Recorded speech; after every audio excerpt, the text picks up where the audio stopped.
FRP साठी सोलापूरमध्ये जनहित शेतकरी संघटनेचा आंदोलन।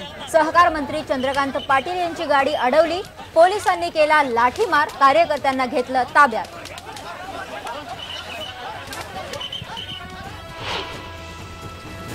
महिला आणि बालकल्याण खात्यानं गंगापूर तालुक्यातून खरेदी केले 3 कोटी रुपयांचे वॉटर प्युरिफायर।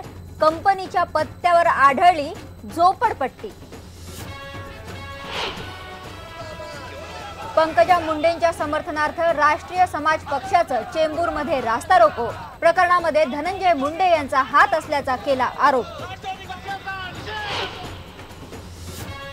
मुंबईतल्या 334 शाळांची मान्यता संपुष्टात। शिक्षण हक्क कायद्यातल्या अटींची पूर्तता न केल्यानं दणका, अनेक विद्यार्थ्यांचं भवितव्य धोक्यात।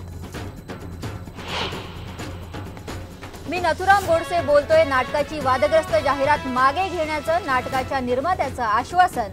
काँग्रेसनं घेतला होता आक्षेप।